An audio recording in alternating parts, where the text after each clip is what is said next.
Okay, I think we'll get started. It's now 8:02 p.m. Eastern Time. My name is Greg Hines. I'm President and CEO of Arctic Diagnostics, and I'd like to thank you for joining us this evening for this exciting and interesting webinar. We intend to fill the good part of the next hour and discuss macular degeneration, vitamins, and genetics. I'm happy to say that we have two great speakers with us this evening, and there's been an interesting evolution in the data related to AREDS treatments for dry macular degeneration over the past few years, including the evolution of the AREDS 2 formulation with new recommendations including lutein and zeaxanthine, possible adjustments in zinc dosing, and now a deeper understanding of how these compounds affect different patients in different ways. We have known for years that the AREDS formulation reduces the risk for progression of AMD by about 25%. But we were never able to explain why the remaining 75% of the risk was not impacted. Through the work of Dr. Carl O. and colleagues, we now understand. He will explain this evening the scientific discovery and the series of publications related to this significant clinical finding. The advent of personal medicine is upon us. This evening, we will also hear from Dr. Paul Karpecki as he pushes us to think about the expanding role of the optometrist in ocular nutrition and the treatment of macular degeneration. So we'll begin tonight with Dr. Carl O., who will explain how genetic profiling will increase the safety and efficacy of these agents that are prescribed in quite high doses and for extended periods of time. I'd like to just note Dr. O's bio here before he begins. Dr. Carl O. completed a fellowship in vitreoretinal surgery and research at the Duke University Eye Center. He began his career as an assistant professor of ophthalmology at Johns Hopkins University, where he was director of the retina service at Sinai Hospital of Baltimore and the founding co-director of the Johns Hopkins Microsurgery Advanced Design Laboratory. In 1994, he moved to Nashville to join Tennessee Retina. Dr. O is an internationally recognized clinician, surgeon, and educator. His special interests include macular surgery, diabetic retinopathy, macular degeneration, and the development of surgical devices and techniques. He has authored scientific articles on these subjects and on the topics of ocular trauma, intraocular tumors, as well as the genetics of AMD. He is an active investigator in industry-sponsored and National Eye Institute-sponsored clinical trials, holds 6 U.S. patents for surgical devices, and has designed dozens of instruments in widespread use by vitreoretinal surgeons. He is a consultant to numerous ophthalmic companies and has lectured in over 20 countries on every continent, except Antarctica, he says. He serves on the board of directors of both the American Society of Retina Specialists and EURETINA, the European Retina Society. Dr. O has been named to the Best Doctors in America and is the recipient of honor awards for both the American Academy of Ophthalmology and the American Society of Retina Specialists. Carl, the floor is all yours. Please go ahead. Yeah, thank you, Greg. I'm really happy to have this opportunity to first review some information about prognostic genetic testing, which most of you, I hope, are familiar with, and I think it's very valuable and the reason I became engaged with Arctic, but mainly to present new information about genetic testing and the selection of nutritional supplements. As Greg mentioned, I'm a consultant to many companies, among them Arctic DX. For patients with AMD? The answer is yes, and tonight we'll discuss several reasons why. Here's an eye with moderate AMD. As Greg mentioned, the AREDS data, well actually we'll get to the AREDS in a moment, but we do know from AREDS that an eye like this has around an 18% risk of progression to advanced AMD over 5 years. And as we know, that progression can have a devastating impact on vision and quality of life. So what can we do to improve our patients' odds? To date, as Greg mentioned, the best proven treatment for patients with moderate AMD is a combination of antioxidants and zinc similar to that described in the age-related eye disease study, or AREDS.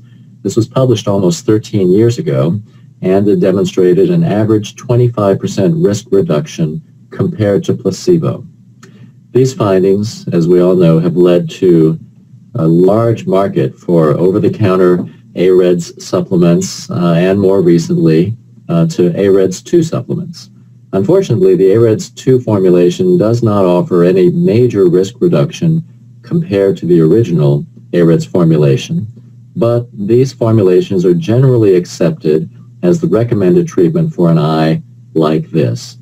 We need more for our patients. So how can we improve the odds of maintaining good vision? In broad terms, we'd like to decrease the progression to advanced AMD. Right now, all we really have, at least in the peer-reviewed literature, is the AREDS or the AREDS 2 formulation. We need more effective treatments for advanced AMD. That's the subject of another talk. Lots of things are going on there. And we can find methods for earlier detection of advanced AMD. Luckily for our patients and for their doctors, AMD is the most genetically influenced of all human multigenic diseases. So this gives us tremendous opportunities. And we really practice in just the right time to have this interest in genetics. As many of you know, the cost of sequencing the human genome has dropped staggeringly fast. It cost $300 million to sequence the genome in 2000. Now it's just $1,000. And so that kind of processing power has led to many studies of hundreds of thousands of patients collectively that have identified genes that are unequivocally associated with a higher risk of progression to advanced AMD. And that's helping us solve the puzzle of this disease. Many of the genes, the major ones that have been identified, affect pathways in the complement cascade, in inflammation and lipid metabolism, and these are all things that sort of have fit together with our general idea of how inflammation and oxidative stress and the ravages of time combine to lead patients to advanced AMD. The relative impact of these genetic risk markers is well understood. And multiple publications have demonstrated that genetic risk markers improve the ability to predict AMD progression. One recent one is this one from the 3-continent AMD Consortium. And this was an analysis of over 10,000 patients from the well-known Rotterdam study, the Beaver Dam Eye Study, and the Blue Mountain Eye Study. And they found that the predictive accuracy of a model that combined genetic with non-genetic measurable risk factors was 35% better. And remember, when you consider predictive tests, the worst a predictive test can be is 50%, because just guessing, flipping a coin is 50%. So that's why this 78 to 88% improvement really represents a significant percentage improvement in accuracy. Genetic tests specific for AMD calculate risk based on peer-reviewed predictive models, and the test that I use and that we're talking about a little tonight is the macular risk test, which utilizes an algorithm published by Joanna Seddon and colleagues, and it helps us calculate the 2, 5, and 10-year risk of progression to advanced AMD. And this algorithm is based upon the phenotype. So the patient has to have AMD to generate a test result with the PGX test. We look at non-genetic factors and the 12 major genetic markers. And here's how that can be valuable. As I mentioned earlier in the talk, a patient like this with moderate AMD has an average 5-year risk of progression to advanced AMD of about 18%. But with the macular risk test, if we consider the highest risk and lowest risk variables that a patient like this might have in terms of whether they're a smoker, whether they have lots of genetic risk or little genetic risk, this 18% average really represents a range of 5 to 65%. And I think most of us would manage patients very differently if we thought they had a 65% chance of progressing to advanced AMD over 5 years versus a 5% chance.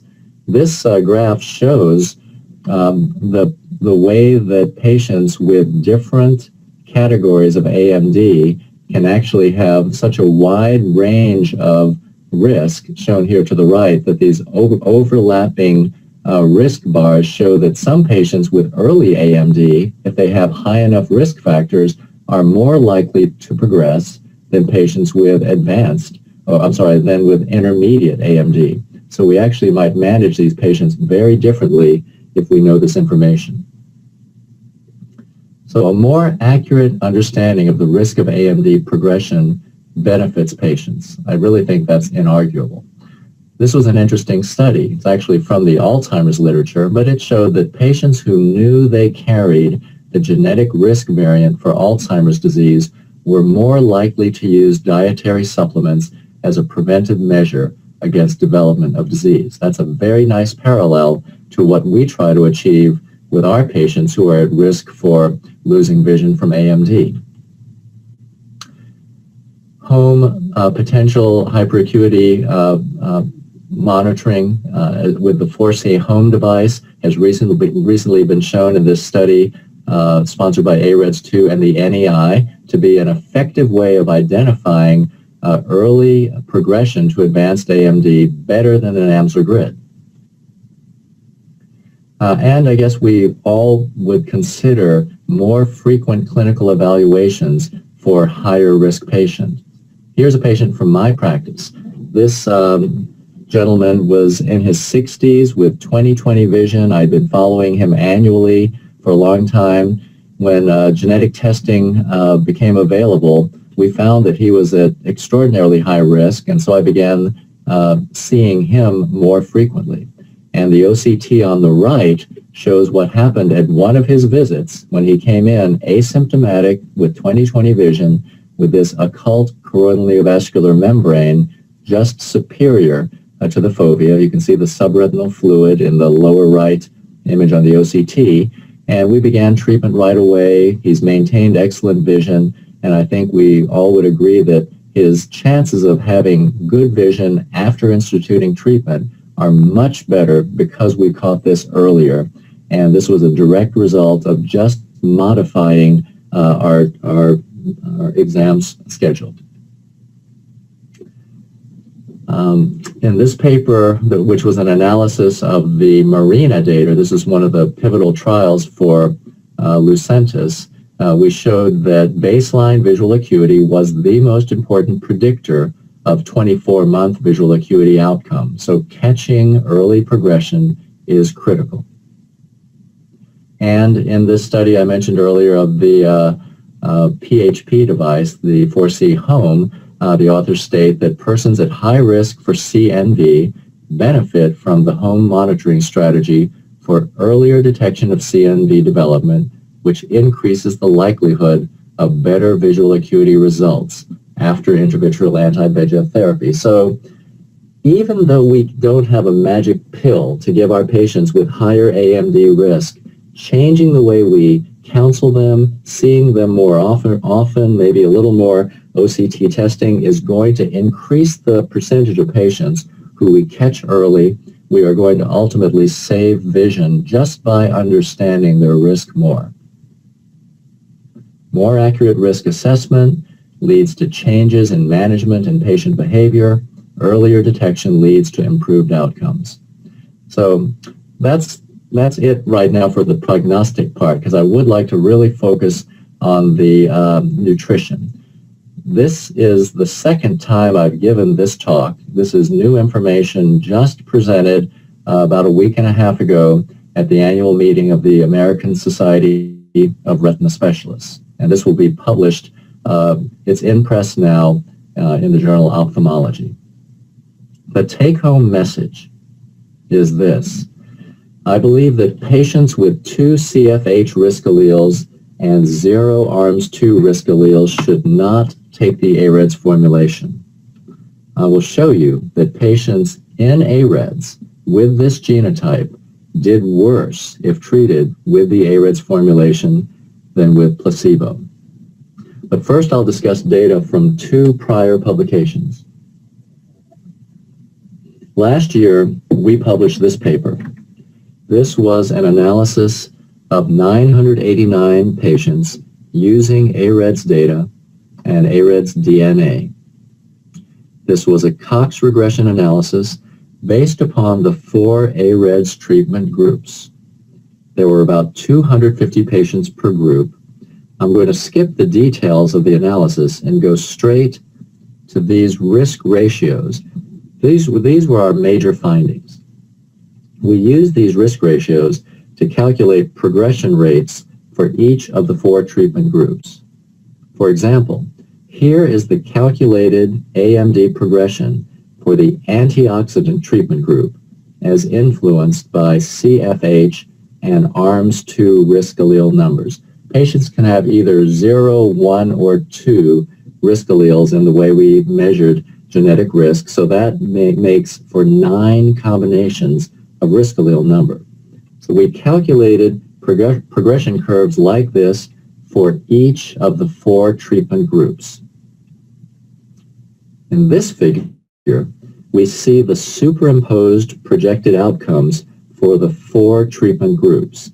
So by superimposing these 4 sets of curves, we can compare predicted outcomes for each of the 9 genotype combinations.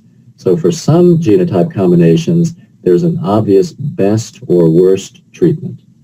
For example, patients with 2 CFH risk alleles and no ARMS2 risk alleles are predicted to do worst with zinc and best with antioxidants. These projections were the basis for our genotype-directed therapy recommendations. We predicted that the optimal treatment regimen for 49% of study patients is something other than the AREDS formulation. We also predicted that genotype-directed therapy would more than double the benefit provided by the AREDS recommendations. This study from AREDS Report 8 showed that if all people who are supposed to be taking the AREDS supplement did, more than 300,000 would avoid advanced AMD during the next 5 years. So imagine the impact of doubling this benefit. It's something measured in the billions of dollars. As I explained, we compared 4 treatment groups. This was not an outcomes analysis for each of the 9 genotype combinations. The numbers of patients with some of the genotype combinations are quite small, and such an analysis would be underpowered. This fact is strikingly illustrated by another paper recently published by Dr. Emily Chu and colleagues with a title that leaves little doubt as to their conclusions. There's no clinically significant association they find. Well, let's look at the paper. This is figure 1A from the paper, and it shows the overall benefits of the AREDS formulation using a graph from AREDS report number 8, published in 2001. Here in the same figure, figure 1, figures 1B and C, which I'll show on the next slide, summarize their analysis of the combined influence of CFH and ARMS2 genotypes on treatment with AREDS supplement components. And they found no statistically significant interaction between treatment effect and genotype. However, this analysis is statistically underpowered and was incapable of finding an interaction. As I told you, our 989 patients divided into 9 groups would have been a poor statistical model. These figures show the results from 1,237 patients analyzed as 27 independent subgroups. Several groups had only a handful of patients. Consider this. Here are the subgroups treated with the AREDS formulation versus placebo. By looking at the way the confidence intervals are graphed here, we see that the AREDS formulation is not superior to placebo in any subgroup. And that's because this analysis is underpowered to demonstrate the benefit of the AREDS formulation in any subgroup. So, does the AREDS formulation even work? Which figure are we to believe? Figure 1A from 2001 or 1B and C from 2014? You really can't have your cake and eat it too in terms of pulling a conclusion from the data.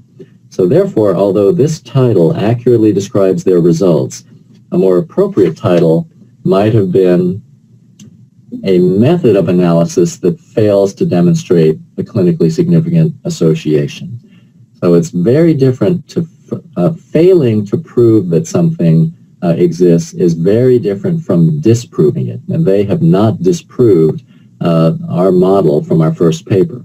But that brings me to our new information, which is not a third statistical model. Instead, what I will show you now is a really straightforward outcomes analysis using AREDS patients, AREDS data, and independent sequencing of AREDS blood-derived DNA. So nothing that I have talked about in our first paper or the second one uses any commercial product. We're using independent laboratory analysis. We condensed the 9 genotype combinations into 4 larger groups to allow a true outcomes analysis.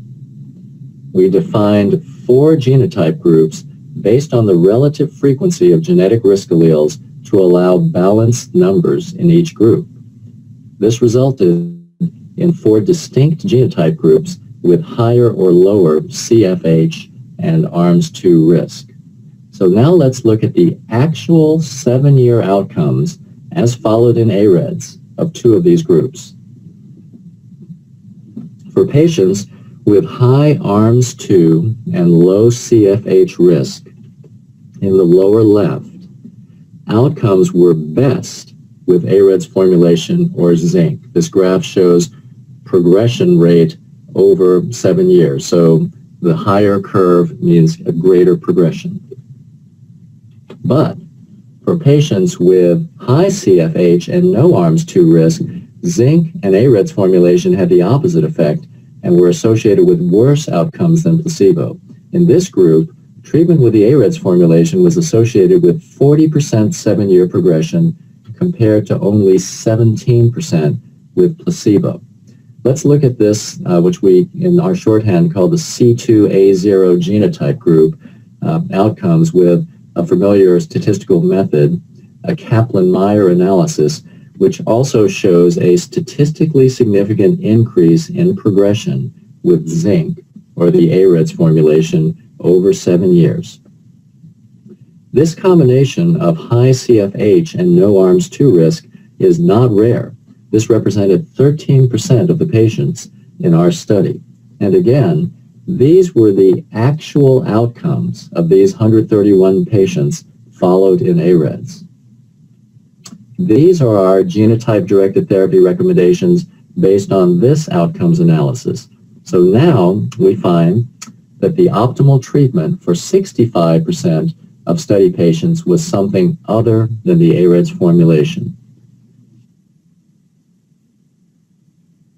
To components of the AREDS formulation.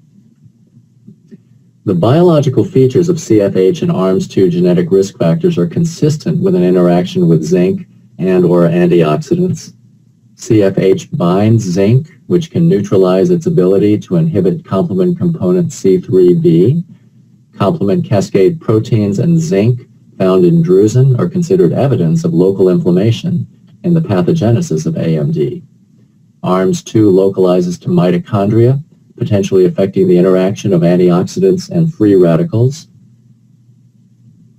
Superoxide dismutase 2 function may be impaired in the presence of ARMS2 risk alleles, leading to increased oxidative damage in RPE cells. AREDS supplements may provide a modest benefit for the average patient with moderate AMD, but we now understand that this average benefit is the result of differing individual responses, and those responses can differ greatly based on measurable genetic risk. Our subgroup analysis suggests that genotype-directed nutritional therapy could result in improved outcomes for patients with moderate AMD. Patients with high CFH risk and no ARMS 2 risk treated with the AREDS formulation had 135% increased AMD progression compared to those treated with placebo. 13% of study patients had this genotype. Patients with low CFH risk and high ARMS 2 risk had a 37% decrease in AMD progression if treated with the AREDS formulation. 35% of patients were in this genotype group, and this group may drive the average benefit shown for the AREDS formulation. The identified interactions are biologically plausible and consistent with other published observations. Genotype group analysis of response to the 25 and 80 milligram doses used in AREDS 2 may add insight to our findings. That really brings me to the end of the formal presentation. Greg, I don't know how we're doing on time, but if we want to take a few questions or comments now before moving on to Paul. Thanks very much, Carl. Appreciate the talk, and we will have opportunities this evening at the end of Paul's talk for some questions. But while things are fresh in your mind, if anyone has any questions, if you want to type them into the question section on the control panel, we'd be happy to handle that as we are just preparing to switch the speaker over to Paul Karpecki. So if you have any questions while we're going through the motions and the homework here of switching over to Paul Karpecki, that would be good. I see, Paul, that you're on the line. So what I'm going to do is change the presenter here, and he's ready Paul, to go. I'll find you in the list here somewhere. Great. Can you hear me? Paul, you're ready to go. Yes, we can hear you. We can see your screen as well. Wonderful job, and I appreciate way to go. Way to go. Thanks, Kath. Thank you, Greg, Okay. And Kathy. Well, Certainly. Just before you start, Paul, I'm going to give just a little bit of an introduction and give a little bit of background on your bio here, as this is an important component of the presentation, and you have a distinguished career in optometry. Just for a moment, Paul Karpecki, you'll be our next speaker. He received his Doctor of Optometry degree from Indiana University and completed a fellowship in medical cornea at Kansas City in affiliation with PCO. He currently works in corneal services, heads the Ocular Surface Disease Clinic, and is Director of Clinical Research at the Koppler Vision Group in Lexington, Kentucky. A noted educator and author, Dr. Karpecki is the Chief Clinical Editor for the Review of Optometry Journal.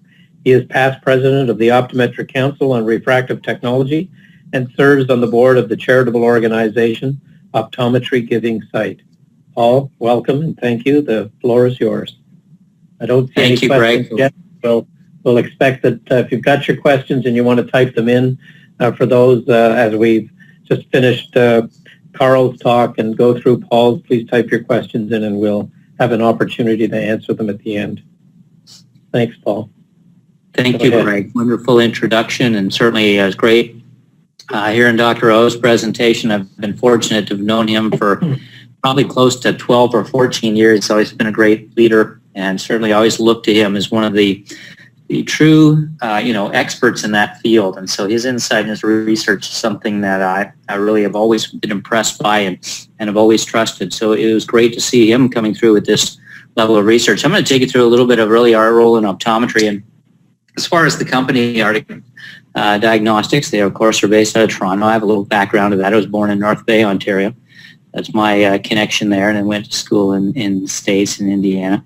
They have an office there in Grand Rapids as well, as far as the genetics and all the testing related to that. So they cover the U.S. and Canada. Now, this isn't anything new to anybody on this webinar, and we don't put it up there because you all know what age-related macular degeneration looks like. But I put it up there because I think that it's really gives us a perspective of how important it is for optometry to be proactive, to not allow this to happen to patients, to understand the devastating results that this can cause, and to be extremely cautious in patients who may have already lost one eye in particular, that we manage them effectively. And that's why some of the work that Carl presented was so valuable. Like, for example, we have an increase in CFH genes and, no arms too, 135% increased progression with the use of zinc, and that's 13% of the study population.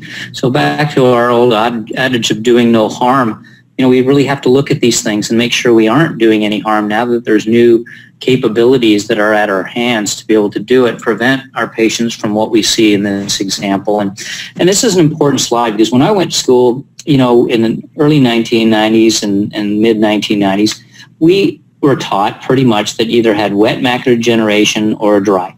And if you had dry, we would tell patients that's the better form, and there's nothing we can do. And we know a lot better now. We know that we actually have to be proactive and make a difference. We can assess the patients. We could customize vitamins. We could slow down progression. And if that was my mother or myself or anyone, I would certainly want a doctor who knew this stuff and could help. It's the leading cause of blindness in patients over age 65.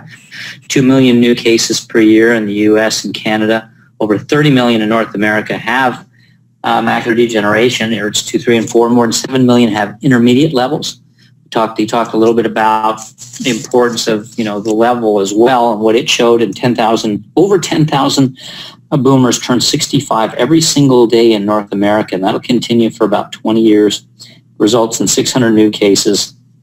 CNV every day or wet development of macular degeneration, meaning those patients technically in most cases go blind in one eye. So we really do play a key role in this, and we see these patients, and they're really the ones we need to manage well, and they are primary care level. Now, current standards are really two options. So obviously at the bottom there, if it is a case of a retina specialist, standard care in the wet cases is going to be your VEGF inhibitor injections. So your anti-VEGFs, the Avastins, Lucentis, now Eylea, and even sometimes the steroid type options. But for the most part, it really has become a standard for injection being the key to try and control the blood vessel growth as well as the swelling, et cetera. And we're seeing some great results if those patients are followed and caught early. As far as the top there, for the dry form, as we're seeing, the standard care had been AREDS. And we just went through a little bit of what that is. But now all of a sudden we start to realize there's more to this. And of course, just as a review, AREDS 2 ocular vitamins are vitamin E, C, and those are your antioxidants. Lutein, zeaxanthine, and although mesozeaxanthine wasn't in this study, I will mention here are your carotenoids that are actually found in your macula, so they become very important, but I don't put them down as antioxidants. And then your copper would be there with vitamin E and C, and then of course zinc at the 80 milligram level or 25, depending on the formulation. 80 milligrams being about 5 to 7 times the recommended daily dosage too. So I think that is important to look at. I'm going to put a slide in that Carl already presented on really well, but I want to reemphasize this as the take-home message that patients with 2 CFH risk alleles and no ARMS 2 risk alleles should not take the AREDS formulation. So again, back to this do no harm approach. If we know the genetics, we can customize what's going to allow this disease to hopefully, and it's been shown, to slow progression of the disease. But we also know that based on genetics, we could increase progression as much as 135% in some cases on things like zinc. And so it's interesting to look at that. Genetics really make a difference. And I guess that's not so surprising when I hear it. But it's fascinating to see the impact it has and how you can look at the numbers and analyze it. And the work by Joanna Seddon and Carlo really made a difference in I think how we will all manage this disease today and especially continue to going forward. And I think that's really the proactive approach I'm trying to get across today. And it really will make a huge difference. We're going to personalize the medicine. We're going to change the way we look at eye vitamins. It's not going to be one size fits all. And it never normally is in most cases of anywhere in medicine where the same treatment works in every single patient the same way. And now we understand that some areas could even be harmful depending on your genetic makeup. So the overall, if you look at this prone here, how recent genetic analysis really have shown it can be harmful or helpful, as we talked about. And the answer really does lie within your genetics. So this slide was also important. What this really shows is a couple things that I think are quite important, and that is if you look at the top, the CFH risk genes, none of them 1 or 2, and then the ARMS2 risk genes. So basically what this shows is that zinc increases progression risk in patients with the CFH, and that's what we're looking at in there. And antioxidants increase progression risk as you move on the opposite direction. There are ARMS2 risk genes, the 2. So, and you can see this by the slides, and these were presented, but I like to kind of get to the opportunity to hit the take home. So in green is zinc only. So a person who has no CFH risk genes and 2 ARMS2, you can see that in essence, the placebo is up here in the purple. Actually, the placebo goes right over top of the zinc plus antioxidants. So if you're wondering why there's only looks like 3 in that first graph, they were actually right in tandem and overlap. You're able to see that over time, the progression changes that occur in that group. And so as mentioned, there's a percentage of patients that truly do benefit from zinc based on those genes. But in other patients where you've got, the CFH risk present alleles here of 2 and no ARMS, you actually could have a progression, as mentioned, as high as 135% for 13% of the population that have that genetic makeup. And so it really shows you that based on this, you can predict what is the best approach for patients and customize it. Some patients really shouldn't have antioxidants and some shouldn't have zinc. And so we have to be able to put this together. The one that, again, I emphasize is the fact that the carotenoids found in the retina are not considered antioxidants for the purposes of this. So your luteins, your zeaxanthines, and mesozeaxanthines certainly, I think, are beneficial. So there's 2 options in terms of being able to test for this currently and look to see, first of all, the first test, the NXG, or macular risk, I should say, that's how I've known it as, will tell you your risk progression of vision loss, who's more likely to lose vision. What's really valuable about this test, one, if you look at the 5-year predictive value of 0.883, remember as you approach 1, you're getting high statistical analysis, and 10-year 0.895. Those are high numbers, but the thing that's so valuable for me is it helps me know with talking to patients about the importance of compliance and doing everything we can. But I think more importantly, if I know a patient has a high risk of macular degeneration progression, and that is the potential to go too wet, and go blind, I'm going to see that patient more often. So it gives me the exact model to know when to follow up a patient. At the really high risk, it could be as soon as every couple months, believe it or not. And a person who tests very low risk, I feel a lot more confident that if I only saw them every year, I would be okay. So, and there's a lot of factors that play a role, of course. It's not just that kind of drive, but it is very important to me, to the management of these patients, and knowing that ability in terms of the follow-up and optimal management. We finally have a test that tells us that. And then there's VitaRisk, the AREDS pharmacogenetic, which actually tells you the customized treatment for these patients. And this is all the work that Dr. O presented so nicely at the beginning of this webinar, that you could look at the CFH and the ARMS2, alleles, and decide which patient should be best served by zinc and which one should totally avoid it because of the progression risk. Same thing with antioxidants. So this involves a cheek swab. There's the form that is used. In the U.S., it is insured. In Canada, it would be a patient pay. I have an amazing number of patients, though, tell me that, they would pay for it just to be able to know the results. But just in terms of the risk, pull up and what's involved in that. So in the States, we have to have the presence of drusen, the presence of risk factors, and then at that point, it becomes insurance covered. But we can look at this for the macular risk, PGX, full prognostic results, and vitamin recommendations. And there's also VitaRisk, which also gives you your genetic score and vitamin recommendation. And I think that's so important. You not only want to know what the risk is. So if we look over here, we have an MR4 out of MR4 versus 5 is the highest. But any MR4 or 5, I have to follow that patient quite closely. That is a very high risk of progression and vision loss. And I don't want in 6 months or a year saying that they've got hand motion vision when I know based on their genetic progression risk that I could see them every quarter or maybe even every month or 2, depending on if it's an MR5, for example. But this is MR4 level. I'm certainly going to see them at least quarterly. And then we go to the right, and you can see that the treatment recommendation tells you that if you included the antioxidants, vitamin C and E, you'd have a 60% progression reduction over placebo. That's again based on the CFH and ARMS2 genes, or alleles, I should say, that are present. So it tells you not only your risk and follow-up frequency, but then how to optimize your treatment for these patients. What a wonderful thing to be able to show a patient, and how many doctors can do this. And I think this is the future. You're just in a neat situation to be the early adopters to make a difference for your practice and for your patients, and be able to show them this. And I'll tell you, they will tell a lot of their friends and family because no one else is doing it. In fact, if you look at the vital risk patient report in this one example, as we talked about, by taking the antioxidants of vitamin C and E, we had a 60% progression reduction.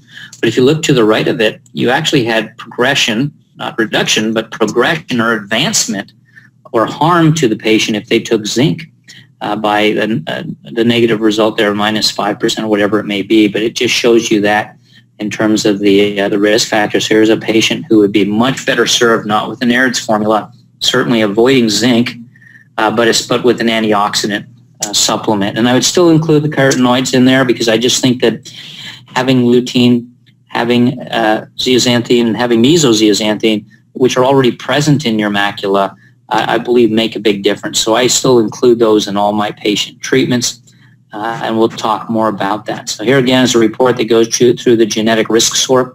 So this is telling us, based on all of this genotyping that we can look at and see the results that come through just from that cheek swab, that this patient's generic risk in a percentile formula is just about 80%, meaning 79.93. That means their risk is higher than about 80% of the population. That's a great number to know. If I was that patient, I would trust this doctor and be there on a very regular basis, knowing the risks and blindness that can occur. And that's why I showed you that first slide with the missing central vision, because I know we all know what the results of AMD are, but I think it just kind of emphasizes then putting it all together with the scores. So if we look again at this publication, of course, I can't do it the justice that the author himself, we were fortunate enough to have on this call, provided, but more than double efficacy of supplements in terms of these patients. 23% did best on AREDS, 13% did best with zinc, 36% did better on antioxidants alone. So it tells us, a lot about what's going to work best in these patients based on their genetic polymorphisms and the prediction that lies within knowing that. And there are about 10 manufacturers up in Canada that do provide AREDS type formulations. Fortunately, the one I use in my office is MacuHealth, the number 3. And that is, so I can talk to that one since it's the one that I utilize. And I kind of like, and they're all good. I mean, I think once lutein came in, we had a great advantage because that really helped with finding a pigment that's already present in the macula. And then I take this from Dr. Dennis Ruskin because he provided it really insightful when I talked to him a few times. But then, that would be good. And then you go to better, and that would be, for example, the zeaxanthine addition. And then best might be with mesozeaxanthine, the third added to it. It doesn't mean they aren't good, all three, but you can go better and you can certainly go best. So I do like the ability, though, to have a product that has zinc or not, as we just talked about. We had increased CFH genes and no ARMS2. That's not a patient I want on zinc. So I'm going to make sure that I have the option to do one of these formulations without the zinc. And so on the right, the MacuHealth product, you've got your vitamin C and vitamin E. And in the example we showed you, those patients would do very well with this. And again, I'm a real big believer in the carotenoids of lutein, zeaxanthine, and especially mesozeaxanthine. I think that combination really makes a difference. That's in the gel cap. The other one comes in a tablet. And then I could look at zinc. I'm also, looking at the AREDS. This is my own personal opinion, but I looked at the data there very closely, and there's others that share this. But when the 80 milligram hyperdose was compared to the 25 milligram dose, and both of these are above the recommended daily allowances, there didn't seem to be any difference in the patient. So I tend to prefer the lower dose in anything where there's no difference in results. And so I kind of like seeing a 25 milligram present as opposed to 80, as you see there in the AREDS with the zinc MacuHealth formulation. Again, there's a lot of products. There's 10 of them out there that have some capacity to treat based on an AREDS type formulation. So you got to look at this totally different than we did in the past. We got to look at it from the patient standpoint. Zinc is harmful for some patients. 13% to be exact will actually progress over 130% more than they would not on zinc. Improved outcomes through personalized patient care, the opportunity for improved patient compliance. Patients love being able to say, wow, this is something specifically based on my own genetics. And we know that if we look at the data presented by Dr. O, that we can choose the best combinations that'll slow down this awful disease the fastest. And it's good for the practice. Practice looks very progressive. The supplement market is still very positive. It does very well for these practices. I know with MacuHealth in my office, it has been wonderful to be able to provide something that I know works well and believe in for these patients, and the convenience of having it. And AMD detection and prevention, I think, is the most important reason we do this anyways in terms of saving sight for our patients. So what do we do as far as who tested? Well, the technicians do pull charts and they check for patients on supplements. In the United States, to get an insurance coverage, we have to have a drusen present or some early AMD signs at the minimum.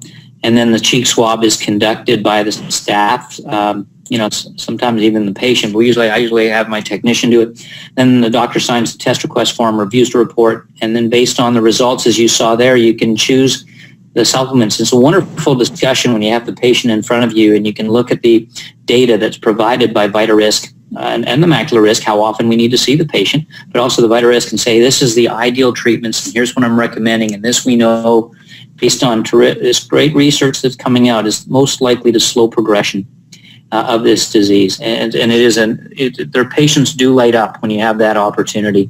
So it kind of breaks down the two options. So AMD treatment, personalized ocular supplements. There is safety issue with zinc. We talked about the do no harm. Identify the 25% who will benefit from an AREDS formulation. Will improvement in compliance. That's definite. When patients have invested in getting this information, it's rare for them not to follow through. And I think then we're really saving vision. And that's good for the patient, it's good for the practice. There's a number of formulations out there. I happen to have experience with the MacuHealth, so that's the reason I put that one in as the choice. Because it's the only one in that list I've used extensively now for over a year. And I just think I've had wonderful responses from patients in terms of what I've seen in some of Nolan's work. I've really reemphasized the value of those carotenoids combined with then the genetic predictions of the AREDS type formulations with it, that is with or without zinc. And again, only available through eye care professionals. I think that's very valuable for the patients, convenient. They know they're taking what they should. And I'd recommend you consider doing this. I think it'd be a great benefit for your practice, but most importantly, for your patients.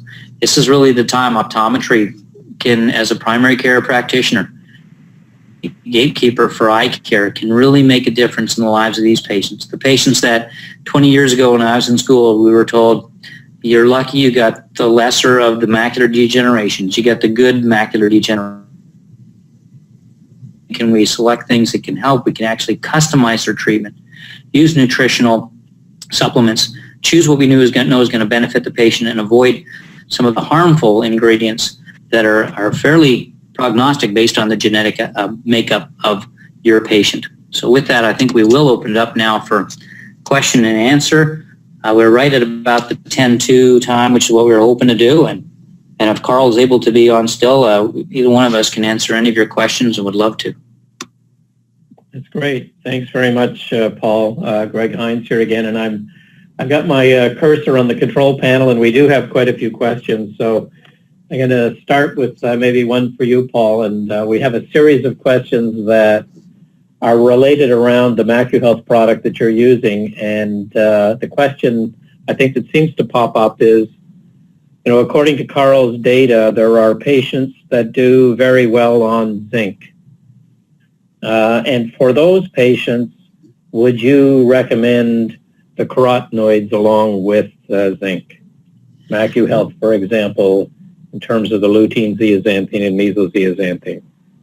That's a great question. So if you, for example, you're right, there are patients where clearly this progression was slower on the zinc supplement. And that was really just they recommended the pure zinc. But I do believe the option of just taking the carotenoids has no downside and likely has an upside. And the reason being, if you look especially at some of the work done by Nolan out of Ireland read some of his papers recently. I really feel that he spent his whole life in this area, just studying carotenoids, and in particularly was able to identify the presence of those pigments within the macula of all three. So we know that patients who have those present do tend to have benefits, and it may not be related so much to progression. That's where, in that one example you gave me, that would be where zinc comes in. But I'm fascinated by how it does help them as you build up those pigments in the macula in terms of the patient's symptoms. Now, I'm not saying their vision goes back to 20/20, but they feel like their contrast, or they feel like there's improvement. And when I've done some contrast testing on them after using the supplements for 3 to 6 months, I do tend to see that these patients do better. So I think there's a number of reasons that carotenoids make sense in patients with macular degeneration or at risk for macular degeneration. And it basically shows that a lot of the patients who do have progression and other issues tend to have low levels of the pigment. So there's no real downside, in my opinion. We're not aware of side effects of those dosages. Been well studied. They're already present in the healthy macula. So you're able to just perhaps enhance contrast, maybe even a little in vision. But then again, the genetic testing combined with that will help slow the progression and kind of have the best of both worlds that way. Okay, thank you. Another question, maybe Carl, this one might be fielded, well, it could be fielded to either one of you, but you talked about it at the beginning. The VitaRisk test tells us which supplement to recommend to our patients. What is the benefit to using the macular risk test? I don't know if Carl, if you're on. Yes, can you hear me? Yes, I can. Okay.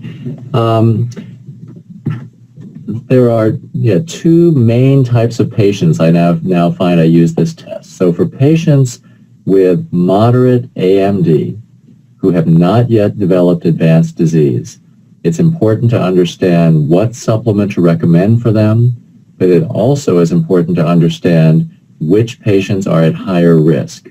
Because at least in my practice, there's just not time to see every patient, every month or every 2 months or even every 3 months. If we had only one patient to care for, we could see them every day, but we're always trying to stratify.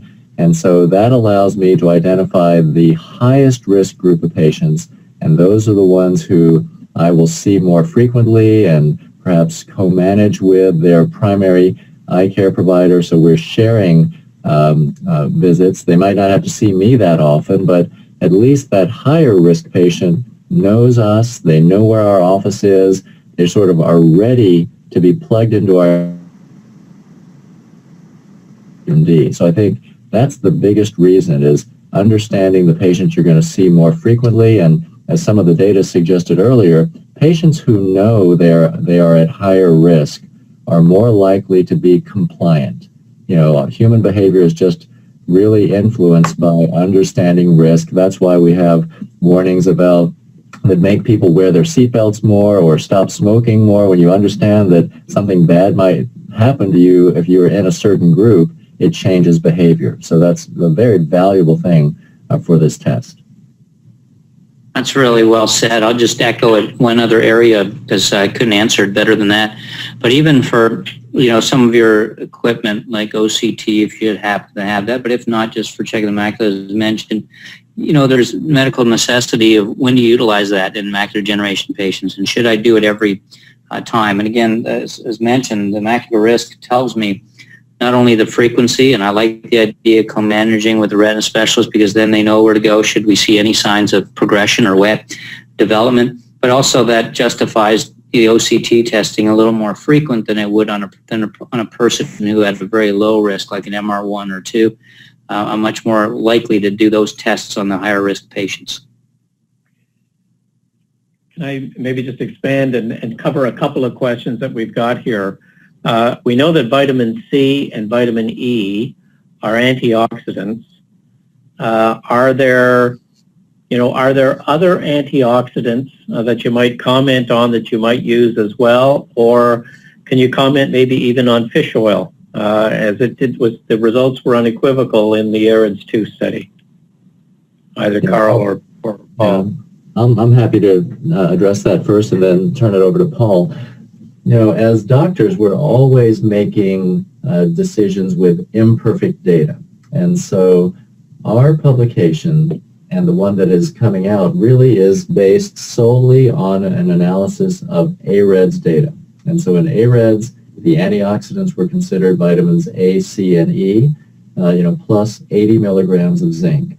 And these really significant findings that we have presented are based on the combinations of either AC or and E plus zinc, or zinc alone, or AC and E alone. So going beyond that really is just extrapolating from other studies and other research that's been done. So as we know, AREDS-2 showed that lutein and zeaxanthine in the place of vitamin A seem to lead to similar outcomes. So I think from that we might think that that group of nutrients, lutein, zeaxanthine, C, and E, might really substitute for what in AREDS, in our analysis, was called the antioxidant group. And the zinc dose in AREDS-2, we know they use 2 different doses. We really don't have access to that data. We don't know whether 25 milligrams of zinc would result in a different outcome than 80. And so is there a dose response with zinc? We don't know. And it may be a situation that for those patients for whom zinc is good, it's really good. And so you want that very high dose, or we may learn that there's a threshold at which we reach the benefit, and perhaps that benefit is as low as 25 or even lower milligrams of zinc, and we don't need to be giving the 80. So I'd say we can't really, I can't recommend more than what our data shows us, but those who understand ocular nutrition more, like Paul, I think are comfortable, and I think it's appropriate to consider other substances that in other studies have been shown helpful for our patients. That's a good answer. I'll take the fish oil one as well. And, in these patients who, in the AREDS study had pretty high nutrition levels to begin with, as a whole, so they weren't necessarily patients with poor nutrition or with issues. So we're not sure really of, again, as Carl said, we're making decisions on limited data, what their intake of fish and supplements in that area may well have been, or how it played a role. So when they did the fish oil supplement in this group and not showing any real difference, there was a lot of questions because it wasn't a high dose by any means. Not everybody did also take others, and so there was no kind of breakdown in terms of the patient. It was more of a, it was an ethyl ester form, which is fine. They eventually get the same concentration as your triglycerides, but not usually in the early stages. It takes a little while to get there. So even though it was inconclusive, I don't think I think that's exactly what it was. It was inconclusive. I don't think it really taught us that there was a negative, or it certainly didn't show any harm. So, I think that the jury's still out on fish oil, and I wouldn't have a leg to stand on to argue against its use. It may have benefits. In this one study, it didn't have, arguments to show for it. So I think but it was a neutral response. So I know a lot of doctors add in fish oil, and I can't fault that. There's going to be benefits to the ocular surface that have been proven, benefits to meibomian glands, benefits to, overall health in these patients. So there's really not a downside in that patient population based on the AREDS. And further study really is warranted to give us a true answer. Again, none of these studies were repeated either for us to really know in other scales or larger groups if power numbers could have been found. Okay. Thanks, Paul. I have a good question from my perspective. Someone is asking, where can we send patients for this genetic test in Canada? And maybe the answer to that is to your optometrist or eye care professional. Yeah. Since there's a whole series of questions here, let me just, some of them are very similar, but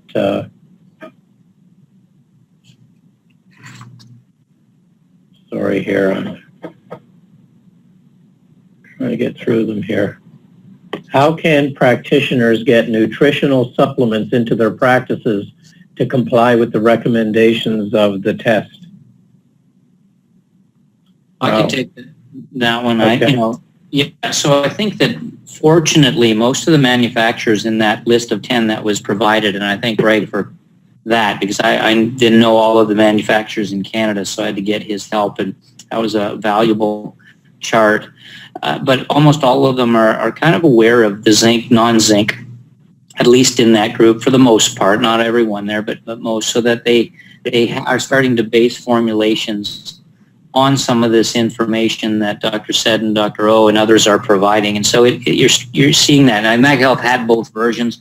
A number of the others do as well, a zinc formulation and a non. Very similar to when beta-carotene originally, be bad in smokers because it could lead to lung cancer and other issues. They immediately started formulations that didn't have it. And so you're seeing that. And then in this last study, marriage to it was not shown to be beneficial, so it was in essence removed. But because you have the choices that are present, I would look for a manufacturer that gave you that, so that when you're running your genetic tests, you can select the patients that you know are going to be best on the antioxidant formulation versus those who would be best on zinc. You also have the option of just getting zinc at some point. Even though I like the carotenoids, I think you can obviously just get zinc as a supplement. Usually comes in a 25 type milligram. And again, we don't know, as Carl said, if 80 is better or 20 is better. We don't have that information. We don't know if there's a dose response, but you could certainly get zinc as a supplement from any health food store. And in those patients, those that tested it being beneficial in slowing progression of the disease. So you really have all those options, the brands that we described. And there's variances. Not all have mesozeaxanthine, and there's discussion on that, and some of the leading experts really show that to be a great potential, kind of where we thought of lutein at 10 years ago. But they all have an AREDS type formulation, and most of them have a zinc versus no zinc option. And then, as I mentioned, for those zinc-only patients, you have carotenoids, but you could also do zinc supplements. Right. But it is very important that the clinician consider which vitamin formulation to either bring into the office or make available for the patient online or via the telephone, so that they know which formulations that they want to dispense or recommend based on the patient report that can come through. That's right. And I did a lot of research in all of those and talked to a lot of experts and people with far greater knowledge when I finally decided on the MacuHealth. Health. And I encourage you to do the same, to do your own research and make sure they have formulations that fit what we discussed tonight. Yeah, well, what you'll see in that list will be some of those formulations are very close to the straight AREDS 2 formula, and some of those formulations are more of a multivitamin approach. So depending upon what you're looking for, you need to, as Paul says, do your own homework there to pick the formulation you prefer. Carl, you were going to say something? Yeah, I was going to say, we, without promoting any particular one, we looked through all the providers of an antioxidant only, that is a zinc-free formulation, and an AREDS 2 type formulation, and a zinc-only formulation. With the zinc, it's important that it's zinc oxide, that it comes with copper, so you really just don't want to send your patient off to the store saying, get some zinc. They may not get really the type that was used in the AREDS study. And I wanted to have confidence that they were getting the right ingredients, and also I felt good in that we were able to get a price for our patients in our office that I know is competitive, in most cases better than the over-the-counter product. So once I felt confident about that, I then feel really good about telling the patient, here's what I want you to take, and if you don't want to buy it from us, here's what you should take. Go find it in the store. If you can find it for less, that's okay, but we have confidence in this one, and the power, really, of telling the patient, your genetic test says that this is the one for you, and we have it here, and this is the one I want you to take, really is amazing. And I find that the compliance, at least in the short time that we've been doing this, seems so much better. The patients really know which one they're supposed to take, and they come back and it seems like the compliance is is much better. So that's how we handle it in our office. Thank you. Now, all of the data that you've presented, Carl, has been targeted on patients that present with intermediate AMD. And that's, again, the data related to the ARIDS formulation and its efficacy is also targeting those particular patients. A number of the questions that I have in front of me are inquiring about patients that may have a family history, that maybe haven't presented with a diagnosis, and there are a variety of questions as to whether or not they should be tested, whether or not there should be a treatment, and whether or not those patients would have to pay for the test, and so on. So I'll just throw the concept open for either of you to address, this area where, as a company, we really don't have data to suggest that a patient that doesn't have AMD should be doing any of this, but obviously we do. Right. I'm happy to touch on that first, I think. First of all, we'd love something that allowed us to halt the progression of someone with no AMD who's destined to get it from getting it. The problem is we don't know who those patients are. There aren't studies that are large enough to show that. So it's very important that in interpreting genetic risk in a patient with minimal or no disease, patients don't get a false sense of security or a false sense of anxiety. And so I always emphasize to patients that a genetic test is all about risk and not certainty. So, for example, if I have two people in a room, one tells me they always wear their seatbelt, the other says they never wear their seatbelt, we really don't know whether within the next 5 to 10 years it's the one who always wears their seatbelt who's injured in the car accident. But if you have 10,000 people who always wear their seatbelt and 10,000 who never, you feel very confident that there'll be more people injured in the group who don't wear it. And so patients need to understand that we are managing risk and not certainty. I think that we don't have data to base giving nutritional supplements to people with minimal or no AMD. But one of the reasons to consider a genetic test, I think, for those individuals is, first of all, if they are at high risk, it at least makes them more likely to get examined every few years at a minimum, so that if they begin to develop phenotypic changes, then, that's the patient that you really have to worry about. And the other big issue is, as Paul touched on before, it's been so common for us to say, well, maybe take these supplements. If they don't help you, they won't hurt you. And that's important. What you don't really want is to think that you've got a patient with a family history of AMD, and they say, I'm just going to start taking mom's vitamins to keep this from happening. And what if they fall into a genotype group that we ultimately know for sure is made worse by taking zinc or zinc in combination with other things? I will state that these recommendations, which I feel very confident in based on our analysis, are still based on an analysis of a single data set, the ARIDS data set. So it's extremely high quality data. It's the same data that all of these treatment recommendations with the ARIDS formulation are based upon, but we'd love to see, more a validating study one day. But I think just knowing that we can identify patients who shouldn't take these supplements is very valuable. Well said. Paul, any additions?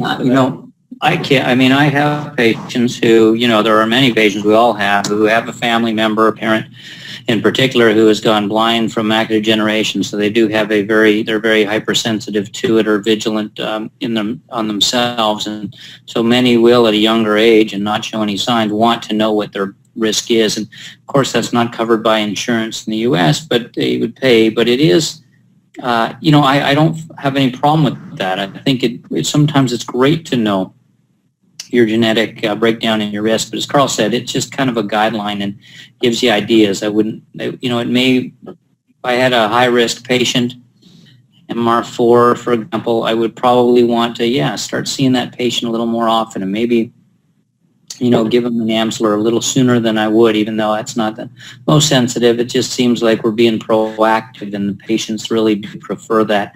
And as Carl said, getting the genetic profile in terms of then the supplement recommendations can at least tell us what might harm the patient, more so than considering we put the medications as an AREDS formula right away. So there's still benefit even in those patients, even though as a whole we haven't really studied a subset of patients that had no signs of macular degeneration in at least one eye that were of intermediate level. So we have to keep that in mind, but I still think the genetics would not change for that individual patient as time goes, I don't believe. And so they be consistent for at least future reference. Okay, thank you, Paul. I have just one or two more questions, and then we'll close up for the evening. We're running a little bit over time now. One of the questions is, does the person have to have AMD to do genetic testing? Either of you?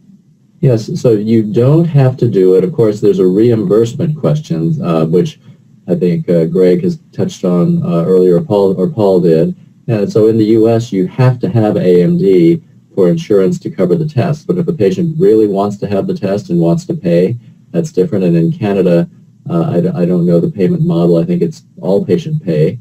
So the patient doesn't have to have AMD, but for all the reasons Paul just talked about and I did, I think that there's no real reason to encourage patients without AMD to get a genetic test, because the biggest risk factor for developing advanced AMD is having moderate AMD. So if you don't have any evidence of AMD, the genetic risk is really irrelevant for predicting progression. The reason it might be important, as we talked about, is you really at least want to stop people from who are, maybe a little obsessive about their health, from taking a supplement that might be bad for them and that might, over the decades, increase their risk of AMD. Great answer. Great. Thanks, Carl. And I would, just to comment on the cost of the test in Canada, Milka Couscous is the Vice President of Sales for the Canadian distribution company AMD Insight Inc.